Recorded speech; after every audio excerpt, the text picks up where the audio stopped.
हमारे दिमाग में तो त्याग और भोग विपरीतार्थक शब्द है।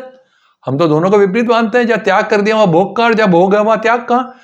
त्याग भाव से कैसे भोग करना चाहिए यह आपको अभी समझ में नहीं आएगा, लेकिन उपनिषद में कहा गया है कि त्याग भाव से भोग करो, तो त्याग भाव से भोग करते हैं।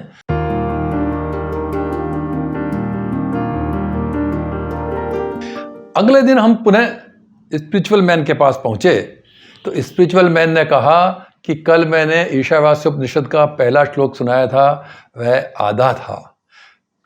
वो श्लोक मैंने सुनाया था, ओम ईशावास्यमिदं सर्वं यत्किंच जगत्यं जगत, और उसी श्लोक की आगे वाली लाइन मैं आज आपको सुनाता हूं और आज हम उसी पे बात करेंगे। उसका आधा भाग है, तेन तक तेन भुंजिता मागृद कृष्यत विद्धनम, यानी कि उसका मतलब, दूसरे भाग का मतलब है कि उसके त्याग भाव से अपना पालन कर। यानी कि पहला भाग तो हो गया था कि ईश्वर सब जगह विद्यमान है, अब वो कह रहे हैं कि त्याग भाव, तेन तक तेन भुंजिता, जो सबसे इंपॉर्टेंट बात है इस श्लोक की, यानी कि त्याग भाव से सेवन कर, भोग जो है वह त्याग भाव से करो। तो हम तो एकदम से चौंक गए। हमारे दिमाग में तो त्याग और भोग विपरीतार्थक शब्द है। हम तो दोनों को विपरीत मानते हैं। जहाँ त्याग कर दिया वहां भोग कहाँ, जहाँ भोग है वहां त्याग कहाँ। तो हमारा प्रश्न स्वाभाविक था, तो इसलिए हम स्पिरिचुअल मैन से पूछने वाले थे।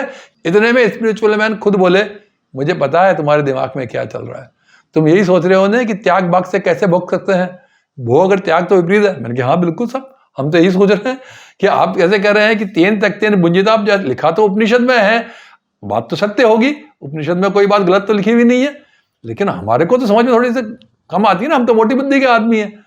तो इस पर स्पिरिचुअल मैन बोले कि देखो बात बिल्कुल सही कही है, त्याग भाव से कैसे भोग करना चाहिए यह आपको अभी समझ में नहीं आएगा, लेकिन उपनिषद में कहा गया है कि त्याग भाव से भोग करो, तो त्याग भाव से भोग करते हैं।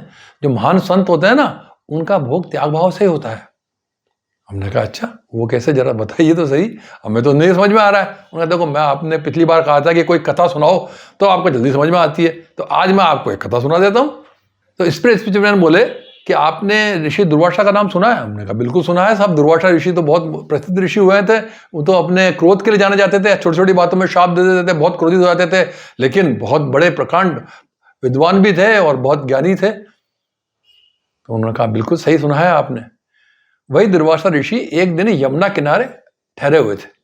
यमुना के उस पार, यानी कि यमुना के इस पार तो कान्हा जी थे, गोपियां थी, वृंदावन था, गोकुल था, और उस पार जो है वो दुर्वासा ऋषि अपने शिष्यों के साथ आके ठहरे। यहां गोपियों को पता पड़ा कि सामने दुर्वासा ऋषि आके ठहरे हैं, तो उनके मन में उनके प्रति श्रद्धा थी, इसलिए उनकी इच्छा हुई कि उनको हम भोजन कराएं। उन्होंने उनके लिए भोजन बनाया, खूब अच्छे अच्छे पकवान बनाए, और सोचा कि आज हम ऋषि को प्रसन्न करेंगे, तो हो सकता है वो हमें कोई वरदान दे दे। तो जब सारे पकवान बनके तैयार होके वो गोपियां पहुंची यमुना के किनारे, तो दुर्भाग्यवश यमुना अपने पूर्ण उफान पे थी। यमुना जी कहे कि आज तो मैं आपको रास्ते नहीं दूं। जो यमुना घुटने घुटने पानी थी उस समय, कुछ समय पहले तक, उसी यमुना में इतना पानी आ गया कि आदमी जाए तो डूब जाए। अब गोपियों ने सोचा, अरे हमने इतना भोजन बनाया दुर्वासा ऋषि के लिए और हम उनको वहां तक लेके नहीं जा पा रहे हैं। तो एक गोपी ने कहा, अरे अपना कान्हा है ना, कान्हा से कहते हैं ना, कान्हा बहुत चमत्कार करता है, वो भी शायद कोई चमत्कार कर दे। तो उन्होंने चलो चलते हैं।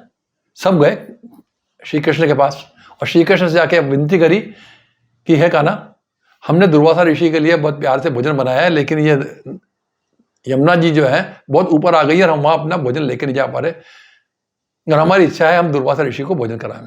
कान्हा जी ने कहा इसमें कौन सी बड़ी बात है, आप यमुना जी के किनारे जाके यमुना जी से प्रार्थना करना कि हे यमुना जी, अगर श्री कृष्ण जति हूं, अगर वह ब्रह्मचारी हैं, अगर उन्होंने किसी स्त्री का स्पर्श नहीं किया है तो हमें रास्ता दे दो। तो यमुना जी आपको रास्ता दे देंगी। अब गोपियां जो है वो बड़े ही सोच में पड़ गई, ये क्या है, ये तो रोज हमारे साथ रास करते हैं कान्हा तो, और कह रहे हैं कि अगर इन्होंने कभी किसी स्त्री का स्पर्श तक नहीं किया हो तो यमुना जी रास्ता दे दे। ठीक है, कान्हा की लेकिन बात कौन टाल सकता है। गोपी ने कहा चलो चलते हैं। गए यमुना जी के पास, गए, हाथ जोड़ के कहा है, हे यमुना जी, अगर श्री कृष्ण जति हैं, उन्होंने कभी किसी स्त्री का स्पर्श नहीं किया है, वो ब्रह्मचारी हैं, तो हमें रास्ता दे दें। यमुना जी नीचे उतर गई, घुटने घुटने तक पानी हो गया, रास्ता दे दिया, गोपियां उस पार चली गई। वहां जाके उन्होंने दुर्वासा ऋषि से कहा कि महाराज प्रणाम, हम गोकुल की गोपियां हैं, आपके लिए भोजन लाई हैं, दुर्वासा ऋषि ने कहा कि मैं तो भोजन करता ही नहीं हूँ, मैं तो धूप खाता हूँ। उनका नाम था दुर्वासा, दुर्वा यानी धूप, वह धूप खा के जीवन जीते थे अपना। तो गोपियों को बड़ा अफसोस हुआ, गोपियों को एक भास नहीं था कि वह भोजन नहीं करते। उन्होंने कहा महाराज हम तो बड़े प्रेम से बना के लाए आपके लिए। तो दुर्वासा ऋषि ने कहा कि देखो आप इतना प्रेम से बना के लाए हो, गोकुल से आए हो, तो हम ठीक है भोजन कर लेते हैं। तो उन्होंने शिष्यों के साथ उस भोजन का आनंद लिया और छक के खाना खाया। खाना खाने के बाद गोपियों ने विदा मांगी तो दुर्वासा ऋषि ने कहा कि हाँ जाओ। जाने लगे तो देखा कि यमुना वापस पूरे उफान पे है। अब गोपियां बड़ी परेशान हो गई, यमुना के इस पार तो आ गए कान्हा जी की कृपा से, अब वापस कैसे जाएंगे। उन्होंने दुर्वासा ऋषि को प्रणाम करके कहा कि है महामना, यमुना तो अपने पूर्ण उफान पे है, हम अपने घर कैसे जाएंगी। तो दुर्वासा ऋषि ने कहा कि ऐसा करो, यमुना किनारे जाके यमुना जी से प्रार्थना करो कि हे यमुना जी, अगर दुर्वासा निराहार है तो हमें रास्ता दे दो, वो आपको रास्ता दे देंगी। अब गोपियां वापस आश्चर्य में पड़ गई कि हमारे सामने ही इन्होंने छक के खाना खाया है और कह रहे हैं कि निराहार, अगर ये निराहार है तो रास्ता दे दो। गोपियों ने कहा कि ठीक है, जब कान्हा जी की बात यमुना जी ने मान ली तो दुर्वासा ऋषि की बात भी मानेंगे, कुछ बात में दम होगा। गोपियां गई, उन्होंने हाथ जोड़ा और कहा कि हे यमुना माता, अगर दुर्वासा ऋषि निराहार हैं तो हमें रास्ता दे दो। यमुना जी वापस नीचे बैठ गए, फिर घुटनों में पानी हो गया। सारी गोपियों ने नदियां पार करके और गोकुल को आ गई। अब सारी गोपियां ये सोच रही है कि ये हो क्या रहा है। एक तरफ श्री कृष्ण कह रहे हैं कि वह आजीवन ब्रह्मचारी, किसी स्त्री का स्पर्श नहीं किया हो तो यमुना जी रास्ता देते हैं। उधर से जो खाना खा पी के छक होके और तृप्त होके दुर्वासा ऋषि कह रहे हैं कि यमुना जी को कह दो कि अगर वो निराहारी है तो रास्ता दे दो। तो उन्होंने कहा इसका प्रश्न का उत्तर कहाँ मिलेगा। उसने कहा इसका प्रश्न उसका उत्तर यमुना जी के पास ही मिलेगा। तो वो सब यमुना जी के पास गई और यमुना जी को हाथ जोड़ के गोपियां खड़ी हो गई कि हे यमुना जी, आपने दोनों बार हमें रास्ता दिया, आपका बहुत बहुत आभार। लेकिन हमें यह तो बताइए कि जब श्री कृष्ण जो है वो स्त्री स्पर्श कर रहे हैं और दुर्वासा ऋषि जो है वो आहार कर रहे हैं, आपने उनको निराहारी माना और श्री कृष्ण को माना कि उन्होंने स्त्री का स्पर्श नहीं किया, और ये मानकर हमें रास्ता दिया, ऐसा कैसे हुआ। और यमुना जी प्रकट हुई और गोपियों से बोली, देखो तुम क्या है इस मायावी संसार में रह रही हो और तुम इस माया को देख रही हो।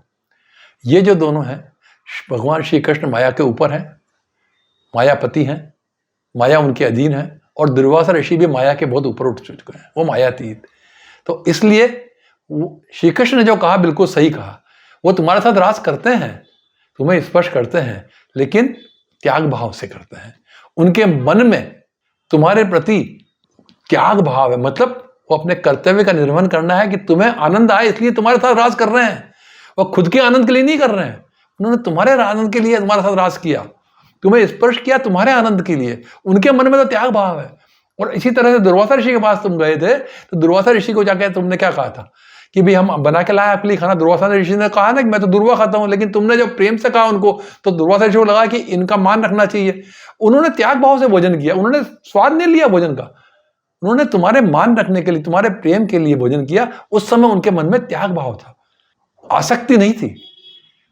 वह आसक्ति में नहीं जी रहे हैं, वह त्याग में जी रहे हैं। तो इतना कह के स्पिरिचुअल मैन बोले कि अब समझ में आई आपके बात, ये तेन त्यक्तेन भुंजिता का क्या मतलब है। त्याग भाव से भोग करो, जैसे महर्षि दुर्वासा ने किया था। दुर्वासा मुनि ने क्या किया, भोजन तो ग्रहण किया लेकिन उसमें त्याग भाव था। वो गोपियों के लिए भोजन ग्रहण किया, स्वयं के लिए नहीं किया था। और इसी तरह से जितने भी महापुरुष होते हैं वह अपना जीवन त्याग भाव से जीते हैं, यानी जो कुछ भी वो कर रहे हैं इस जीवन में लीला। अब ऐसा है कि इस जीवन में बहुत से संत हैं, बहुत से महापुरुष हैं जो आपको आसपास मिल जाएंगे और आपको लगेगा कि अरे ये महापुरुष हैं लेकिन दोनों टाइम खाना खा रहे हैं, ये तो कपड़े भी पहन रहे हैं, ये तो इनको संसार में आसक्ति है, ये महापुरुष कैसे हो सकते हैं। लेकिन जो महापुरुष है उसको संसार में आसक्ति नहीं है। वह भोजन भी कर रहा है तो त्याग भाव से कर रहा है, वह सत्संग भी कर रहा है त्याग भाव से कर रहा है, वह आपके साथ मिल रहा है तो त्याग भाव से मिल रहा है। ऐसे त्याग भाव से मिलने वाले संत महान होते हैं। और वही उपनिषद में उनके बारे में कहा है कि जीवन का हमारा उद्देश्य तेन त्यक्तेन भुंजिता होना चाहिए, यानी कि त्याग भाव से हमें भोग करना चाहिए। हालांकि ये मुश्किल जरूर है, लेकिन कोशिश करें तो आप में भी यह त्याग भाव उत्पन्न हो सकता है। आप भी अपने जीवन में जो भी काम करें वह इस तरह से कर सकते हैं कि आप उसमें संलग्न न रहें, बिना संलिप्त हुए वह काम कर सकते हैं और हर परिस्थिति में अपने आप को प्रसन्न रख सकते हैं। अंत में स्पिरिचुअल मैन बोले कि ईश्वर की उपासना के लिए किसी खास विधि विधान पद्धति की आवश्यकता नहीं है। आप किसी भी विधि विधान से, किसी भी पद्धति से ईश्वर की उपासना करें, लेकिन अगर आपका मन, आपका हृदय निर्मल है, सच्चा है, अहंकार और दंभ से रहित है, तो ईश्वर आपकी मनोकामना अवश्य पूरी करेंगे। और मैं तो ये कहता हूं कि ईश्वर की प्रार्थना करते समय कुछ मनोकामना करनी ही नहीं चाहिए। बिना मनोकामना के त्याग भाव से ईश्वर की प्रार्थना करें तो ईश्वर कृपा अवश्य प्राप्त होगी। लेकिन हमें क्या करते हैं, हम दूसरों को दिखाने की पूजा करेंगे तो देखेंगे कि भाई दूसरा देख रहा है, उसको प्रभावित करेंगे। घर वाले प्रभावित हो रहे हैं कि देखो ये 1 घंटे रोज पूजा करता है ये व्यक्ति, घर वाले प्रभावित हो रहे हैं, आपके पड़ोसी प्रभावित हो रहे हैं, आपके परिवार वाले प्रभावित हो रहे हैं। लेकिन ईश्वर आपसे प्रभावित नहीं हो रहा है। ईश्वर आपसे जब प्रभावित होगा तब आप त्याग भाव से उसकी उपासना सच्चे निर्मल मन से, अहंकार और दंभ रहित करेंगे। 2 दिन में हमें स्पिरिचुअल मैन से बहुत कुछ सीखने को मिला। स्पिरिचुअल मैन के आभार के साथ ही ईश्वर आप सब पर अपनी कृपा बनाए रखे। धन्यवाद।